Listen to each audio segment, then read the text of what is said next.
అనంత విశ్వ సంపదని ఆకర్షించడానికి మీ ముందుకు వస్తుంది అహం బ్రహ్మాస్మి సాధన 11 days energy activation programme.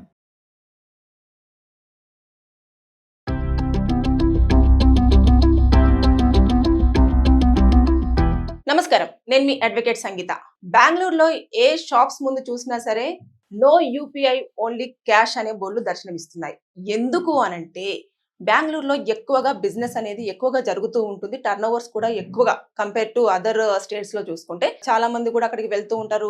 Bulk లో ఏదైనా ఉంటే వస్తువులు కానివ్వండి అవన్నీ కూడా మనకు చీప్ లో వస్తాయి అని చెప్పేసి కొనుక్కొని రావడం ఇలాంటివి మనం చూస్తూ ఉంటాం. ఎక్కువగా టూరిస్టులు కూడా వెళ్ళడము ఇదంతా మనం చూస్తాం. సో బెంగళూరులో ఎక్కువగా టర్న్ ఓవర్ ఉన్న నేపథ్యంలో జిఎస్టి అధికారులు ఒక్కసారి అసలు చిరు వ్యాపారులు జిఎస్టి కడుతున్నారా లేదా, వారికి ఇన్కమ్ ఎంత వస్తుంది అని మొత్తం ఆరా తీయడం స్టార్ట్ చేసిన తర్వాత ఏదైతే పానీపూరి బండితో సహా పెద్ద షాపింగ్ మాల్స్ వరకు ప్రతి ఒక్కరి కూడా లెక్కలు చూడడం జరుగుతుంది.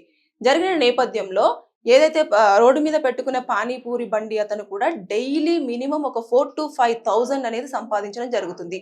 ఈ లెక్కను చూసుకుంటే ఆయనకు ఎవ్రీ మంత్ ఎంత ఇన్కమ్ వస్తుంది అనేది మీరే క్యాలిక్యులేషన్ చేసుకోండి. అయితే ఇది సంవత్సరానికి క్యాలిక్యులేషన్ చేస్తే ఎక్కువగా వస్తుంది, అంటే దాదాపుగా 10 లక్షల పైనే. అలాంటిది ఆయన కూడా జిఎస్టి పే చేయాలి, అయినా కూడా పే చేయకుండా చాలా మంది ఎక్కువగా యూపీఐ పేమెంట్స్, మనం వెళ్ళగానే 10 రూపాయలైనా సరే పానీపూరి తిని వెంటనే యూపీఐ చేస్తాం.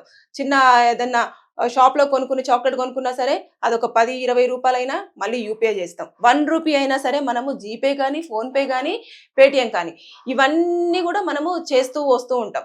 ఈ నేపథ్యంలో ఎక్కువగా డిజిటల్ క్యాష్ ట్రాన్సాక్షన్స్ అనేవి జరగడం వల్ల వారి అకౌంట్ లో డబ్బులు పడుతున్నాయి కానీ గవర్నమెంట్ కు జిఎస్టి పే చేయట్లేదు అనేది వారు అధికారులంతా కూడా జిఎస్టి అధికారులు కనుక్కోవడం జరిగిన నేపథ్యంలో ఒకసారి లిస్ట్ అవుట్ చేస్తే మొత్తము 14,000 మంది జిఎస్టి ఎగ్గొట్టేశారు.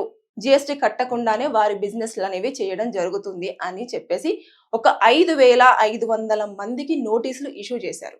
ఇక వెంటనే ఇమీడియట్ గా మిగతా వ్యాపారులందరూ కూడా, అంటే కూరగాయలు కూడా, అంటే టమాటా కేజీ ఎంత, ఒక 20-30 రూపాయలైనా కూడా యూపీఐ, అంటే చిన్న వ్యాపారుల దగ్గర నుంచి వెళ్ళి పెద్ద వ్యాపార సంస్థల వరకు కూడా ప్రతి ఒక్కరు యూపీఐ ట్రాన్సాక్షన్స్ ఎక్కువగా ఎంకరేజ్ చేయడం వల్ల వారు ట్యాక్స్ కట్టకుండా వారు ఇంకా బిజినెస్ అనేది కంటిన్యూ చేయడం అనేది ప్రభుత్వం పైన చాలా ఎక్కువ వెయిట్ పడింది. అరే జిఎస్టీ ఎందుకు కట్టట్లేదు అని చెప్పేసి చూస్తే వారి అకౌంట్లో డబ్బులు ఉంటున్నాయి కానీ కట్టడానికి వారికి అప్లికేషన్ ఫామ్ ఫిల్అప్ చేయడం కానివ్వండి, లేదు అనుకుంటే జిఎస్టీ ఎలా పే చేయాలనేది కొంతమందికి అవగాహన లేకపోవడం కానివ్వండి, ఇలాంటివన్నీ ఉన్న నేపథ్యంలో ఎవరైతే నోటీసులు రిసీవ్ చేసుకున్నారో ఇంకా అదంతా కూడా పాస్ అయిపోతుంటుంది. బిజినెస్ లో వాళ్ళకి అసోసియేషన్ ఉంటుంది, వారందరూ కూడా చెప్పుకోవడం ఇట్లా నోటీసులు రిసీవ్ అయ్యాయి, యూపీఐ పేమెంట్స్ అందరినీ కూడా లాక్ చేసేయండి, ఇంకా మీదట ఎప్పుడు కూడా ఎవరైనా వచ్చి ఇది కావాలి అని యూపీఐ చేయడానికి వెళ్తే ఇంకా నో యూపీఐ, ఓన్లీ క్యాష్ ఉంటేనే మీరు వస్తువులు తీసుకోండి అని చెప్పేసి ఖండిగా చెప్పేయండి అని చెప్పేసి వారి అసోసియేషన్ లో కూడా మాట్లాడుకోవడం జరిగింది. అందుకోసమని ప్రతి షాప్ ముందు కూడా ఓన్లీ క్యాష్ అనేదే మనం చూస్తూ వస్తున్నాం. బెంగళూరులో ప్రస్తుతానికి స్టార్ట్ అయిపోయింది. ఇక దాని నేపథ్యంలో ఎక్కువ మంది చూస్తూ ఉంటే మనము 2020 నుంచి, అంటే 2020 నుంచి ఈ కరోనా ఎక్కువగా ఎఫెక్ట్ అవ్వడం నేపథ్యంలో ఎక్కువ క్యాష్ అనేది మనం క్యారీ చేయడం అనేది మానేసాం. దానితోటి యూపీఐలు కూడా ఎక్కువగా అప్పటి నుంచి కూడా మార్కెట్ లో ఎక్కువగా ఏ చిన్నదానికైనా కూడా స్కానర్ ఓపెన్ చేయాలి, స్కాన్ చేయాలి, డబ్బులు పే చేయాలి. ఎట్ ఏ టైం మనం ఒక 1 lakh రూపీ అనేది కూడా మనం డిజిటల్ నుంచి వెళ్ళి ట్రాన్సాక్షన్ చేయడానికి ఉంటుంది, అంటే ఫోన్ పే కానివ్వండి, గూగుల్ పే కానివ్వండి. అదే ఎమర్జెన్సీ, హాస్పిటల్ ఎమర్జెన్సీ అప్పుడు 5 lakhs వరకు ఉంటుంది. అయితే ఈ తరుణంలో ఇంకా మన పాకెట్ లో 10 రూపాయలు కాదు కదా 1 రూపీ కూడా దొరకడం చాలా కష్టమైంది. అంటే క్యాష్ అనేది మార్కెట్ లో ఎక్కడ కూడా క్యాష్ అనేది కనిపించదు, అంతా కూడా ఆన్లైన్ ట్రాన్సాక్షన్స్ ఇవే జరుగుతూ వస్తున్నాయి కాబట్టి. కానీ ఇక్కడ మనం ఒకటి ఆలోచించాల్సింది ఏంటంటే గోల్డ్ షాపులలో మాత్రం వారు ఎట్టి పరిస్థితుల్లో యూపీఐని ఎంకరేజ్ చేయరు. వారికి తెలుసు, అంటే మనం ఇంత జిఎస్టీ పే చేయాలి కాబట్టి మనము బెటర్ టు అవాయిడ్ యూపీ అని చెప్పేసి ముందుగానే వారు అనుకొని వాళ్ళు క్యాష్ అయితేనే తీసుకుంటారు. ఒకవేళ మా దగ్గర క్యాష్ లేదంటే ఒక సర్టన్ అమౌంట్ వరకు మాత్రమే యూపీఐ చేయించుకుంటారు, మిగతాది మాత్రం ఖచ్చితంగా మీరు క్యాష్ లో పే చేయండి అని చెప్పేసి చెప్పడం జరుగుతుంది. ఇప్పటి వరకు మనం చూస్తాం మార్వాడి వాళ్ళ దాంట్లో అసలు యూపీఐ స్కానర్సే సరిగ్గా కనిపించవు, వారంతా కూడా క్యాష్ ఇవ్వండి, క్యాష్ అంతే, క్యాష్ తీసుకొనే మనము బిజినెస్ చేయాలి అని చెప్పేసి అన్న ధోరణిలో వాళ్ళు ఉండడం జరుగుతుంది. అంటే ఇక మీదట ఏ చిన్న షాపింగ్ మాల్స్ లో కానివ్వండి, అదే విధంగా రోడ్డు మీద ఉండే పానీపూరి బండి కానివ్వండి, చిన్న కూరగాయల మార్కెట్ కానివ్వండి, ఇక్కడ మీరు కనుక యూపీఐ పేమెంట్స్ చేస్తాను అంటే వారు యాక్సెప్ట్ చేయడానికి రెడీగా ఉండట్లేదు. ఇప్పుడు బెంగళూరులో స్టార్ట్ అయిపోయింది. నెక్స్ట్ గుజరాత్, తర్వాత నెక్స్ట్ ఏపీ, అలా ఒక్కొక్క స్టేట్ ని వాళ్ళు టార్గెట్ చేసుకుంటూ రావడం జరుగుతుంది. ఇప్పటి వరకు ఎంతమంది జిఎస్టీ అనేది పే చేయడం జరిగింది, వారి జిఎస్టీ ఇంతవరకు క్లియర్ గా ఉందా లేదా అనేది కూడా అధికారులు మొత్తం చూడడం జరుగుతుంది. అంటే వారి ట్రాన్సాక్షన్ లెక్కలు ఉంటాయి కదా, అవన్నీ కూడా ఎవ్రీ మంత్ ఎంత వారికి అకౌంట్ లో క్రెడిట్ అవుతుంది, సంవత్సరానికి ఎంత క్యాలిక్యులేట్ అవుతుంది అనేది చూడడం జరుగుతుంది. అంటే ఈ లెక్కన చూసుకుంటే దాదాపుగా 20 నుంచి 40 లక్షల వరకు ఉన్న సంవత్సరానికి ఎవరైతే సంపాదిస్తున్నారో వారందరూ కూడా జిఎస్టీ కట్టే లిస్ట్ లోకి రావడం జరుగుతుంది. కాబట్టి జిఎస్టీ కట్టకుండా ఎగ్గొడుతున్నారు, దీనివల్ల మనకు చాలా నష్టం జరుగుతుంది అని ప్రభుత్వం భావించింది. కాబట్టి ఈ అధికారులు రంగంలోకి దిగారు, మొత్తం ఇన్వెస్టిగేషన్ అనేది చేస్తూ ఉన్నారు. ఇప్పటి వరకు అయితే ఏవైతే నోటీసులు ఇచ్చారో వారందరి దగ్గర నుంచి కూడా డబ్బులు కలెక్ట్ చేయడంలో చాలా నియమంగానే ఉండడం జరిగింది. అంతేకాకుండా ఇంకా మిగతా వారికి కూడా నోటీసులు సర్వ్ చేయడానికి అన్ని రకాల ఏర్పాట్లు కూడా జరుగుతున్నాయి. అంటే ఒక్కొక్క టీం వాళ్ళు ఒక్కొక్క రకంగా, కొంతమంది నోటీసులు ప్రిపేర్ చేయడంలో బిజీగా ఉంటే కొంతమంది నోటీసులు ఇష్యూ చేస్తున్నారు. ఇలా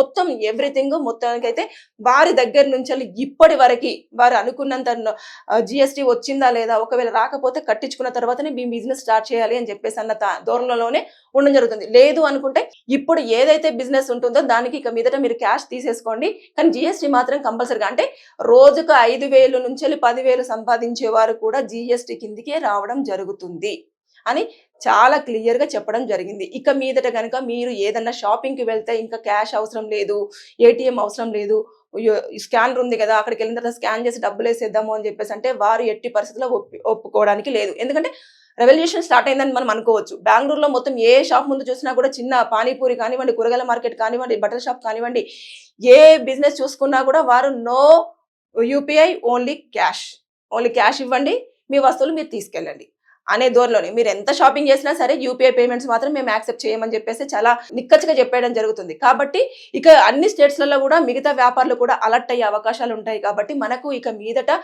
యూపీఐ స్కానర్స్ కనిపించకపోవడం, దానికి ఎక్కువగా ఆస్కారం ఉండే అవకాశాలు ఉన్నాయి. కాబట్టి మీరు ఇక మీదటనైనా క్యాష్ ని క్యారీ చేయడానికి అలవాటు పడండి. ఇక డిజిటల్లో ఎక్కువగా క్యాష్ అనేది మనం ట్రాన్సాక్షన్ చేసినట్టుగా మనకు తెలిసినా, లేకపోతే వారు కూడా ట్రాన్సాక్షన్స్ ఎక్కువగా రిసీవ్ చేసుకున్నా కూడా ట్యాక్స్ ఖచ్చితంగా కట్టాల్సిందే. జిఎస్టీ పే చేయకుండా వారు చాలా తప్పించుకుంటున్నారు అన్న ధోరణి కిందనే ప్రభుత్వం వారిని లిస్ట్ లో చేర్చడం జరుగుతుంది, వారికి నోటీసులు ఇవ్వడం జరుగుతుంది. ఒకవేళ కనుక అప్పటికి మీరు ట్యాక్స్ కట్టకపోతే ఏదైతే షాప్ ఉంటుందో ఆ షాప్ ని సీజ్ చేయడం జరుగుతుంది. అంటే ట్యాక్స్ కట్టేంత వరకు కూడా అది సీజ్ లో ఉంటుంది. ఎప్పుడైతే మీరు క్లియరెన్స్ సర్టిఫికేట్, ఇంకా ట్యాక్స్ ఏమీ లేదు అని చెప్పేసి క్లియరెన్స్ సర్టిఫికేట్ తీసుకొచ్చుకుంటారో అప్పుడు ఇంకా షాప్ అనేది మళ్ళీ రన్ చేసుకోవడం జరుగుతుంది. అది ఈవెన్ చిన్న బడ్డీ కొట్ల దగ్గర నుంచి కానివ్వండి, పెద్ద షాపింగ్ మాల్స్ వరకు. అంటే కొంతమందికి దీని మీద అవగాహన ఉంది కాబట్టి మనం చూస్తూ ఉంటాం. కొన్ని షాపింగ్ మాల్స్ లోకి వెళ్తే నో యూపీఐ అండి, ఓన్లీ క్యాష్ అంటారు. మనం కొన్నిసార్లు రిటర్న్ అయిన ఛాన్సెస్ కూడా ఉంటాయి.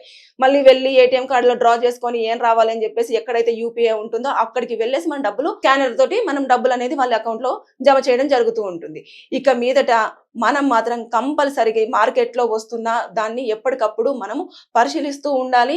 వారు ట్యాక్స్ కట్టని నేపథ్యంలోనే యూపీఐ సేవలను మీరు ఖచ్చితంగా కరెక్ట్ వేలో వాడండి అని చెప్పేసి అన్నారు. ఎక్కువగా టర్న్ ఓవర్ జరుగుతున్న వారందరూ కూడా భయపడి ఇక మీదట యూపీఐ పేమెంట్స్ యాక్సెప్ట్ చేయట్లేదు. ఇప్పుడైతే బెంగళూరులో మనం ఎక్కువగా చూస్తూ ఉన్నాము. అది స్టార్ట్ అయిపోయింది. ఒక 3-4 రోజుల నుంచి కూడా మనము అక్కడ ఓన్లీ క్యాష్ మాత్రమే చలామణి అవుతుంది. ఇక్కడ కూడా అది త్వరలోనే రాబోయే అవకాశాలు ఉన్నాయి. కాబట్టి ఇక మీదట క్యాష్ ని క్యారీ చేసే అలవాటు ఎక్కువగా మనం వెళ్ళి డబ్బులు డ్రా చేసుకొని పర్సులో మినిమం అన్న డబ్బులు పెట్టుకొని క్యారీ చేస్తే అన్ని రకాలుగా బాగుంటుంది. ఎప్పుడైనా ఎమర్జెన్సీ టైంలో మనకు అవసరమయ్యే ఛాన్సెస్ ఉంటున్నాయి. సో ప్రభుత్వం అన్ని రకాలుగా ప్రతి దాని మీద దృష్టి సారిస్తూనే ఉంది. ఒకదాని తర్వాత ఒకటి మనకు ఎప్పటికప్పుడు అప్డేట్స్ ఇస్తూనే ఉంది. కాబట్టి దాని ప్రకారంగా మనం కూడా గవర్నమెంట్ రూల్స్ అన్ని పాస్ చేస్తున్న దాని విధంగానే మనం ఫాలో అవుతే అన్ని రకాలుగా మనకు బెటర్గా ఉంటుంది. ఇంకా యూపీఐ ఉంటుంది కదా అంటే ఇంకా ఉండకపోవచ్చు.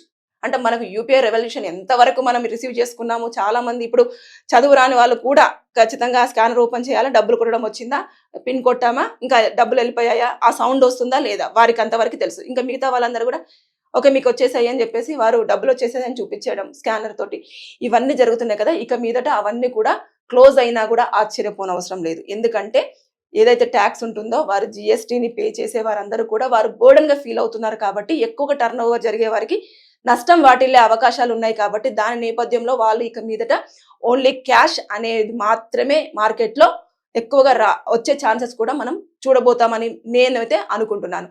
సో కాబట్టి మీరు క్యాష్ అనేది ఎట్టి పరిస్థితుల్లో ఇక మీదట ఇప్పటి నుంచి, అది మన స్టేట్ కాదు కదా, బెంగళూరులో కదా జరిగింది, ఇంకా కర్ణాటకలో జరుగుతుంది కాబట్టి మన దగ్గర ఎందుకు జరుగుతుంది అని కాదు. నెక్స్ట్ స్టెప్స్ అన్ని కూడా ఒక్కొక్క స్టేట్ మీద జిఎస్టీ అధికారులు దాడి చేయడానికి, అంటే షాపింగ్ మాల్స్ కానివ్వండి, అదే అన్నింటి మీద కూడా చూస్తున్నారు. కాబట్టి మనకు ఇబ్బంది రాకుండా ముందుగానే క్యాష్ అనేది మీ దగ్గర పెట్టుకుంటే ఉత్తమం. అంటే ఒకవేళ అందరూ క్యాష్ క్యారీ చేస్తే మళ్ళీ డబ్బుల కొరత అనేది ఖచ్చితంగా రావడం జరుగుతుంది. ఎందుకంటే ఏటీఎంలలో సరిగ్గా మనీ ఉండకపోవడం, సరైన టైంలో మనీ దొరకకపోవడం, ఇలాంటివి కూడా మనం ఫేస్ చేసే అవకాశాలు ఫ్యూచర్లో చూడొచ్చేమో. రేపటి రోజుల్లో యూపీఐ పేమెంట్స్ మరి ఇంకేమైనా సవరణలు చేసేసి ఇంతవరకు అమౌంట్ అనేది మాత్రమే మీరు తీసుకోవాలి, దాని తర్వాత నెక్స్ట్ మీరు ఇంత అమౌంట్ అయితేనే జిఎస్టీ పే చేయాలని చెప్పేసి ఒక నిబంధన పెట్టింది కదా, దాని ప్రకారంగా వారికి ఏమన్నా వెసులుబాటు ఇస్తుంది ఏమనేది కూడా మనము వేచి చూడాల్సిన విషయం. Thank you.